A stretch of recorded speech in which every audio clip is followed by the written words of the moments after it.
asalaamualeykum wa rahmatullahi taala wa barakaatuhu. yitte bu dee jëkkante da ngay jëkke yawar jëwriñ yi tey laa bëgg a wax li ma xam ci réew mi tey ñaan la géey bi yàlla may ko ci ndam.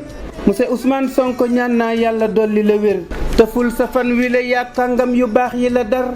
Ahmadu laa tudd sant jong xëy di jagal di jëf lu baax di ko wax ngir yàlla moo ma soxal.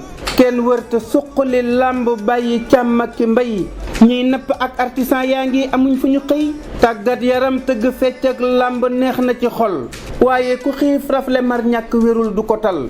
dund bi ak njàng mi ak paj mi daa gën a war ndox ak courant ki transport ak luyaas dafa tar.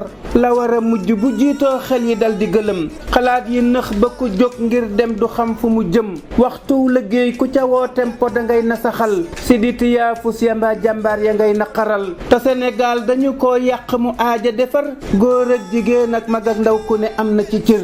na ñépp mànkoo nu buur jaayante takku taxaw ko sax ci njub di liggéey ak maando doon ku ñu naw. jëwriñ ju dëggu te jub jàmbaare moo jarafal jàmbaar bu jiitoo jëfam dal xel seral sunu xol. ajjuma ñetti fan ci weeru mai 2024 Touba Darou Khoudoss Ahmadou Jong Baye Jagal bal leen ma ak jërë ngeen jëf jërë ngeen jëf jërë ngeen jëfati.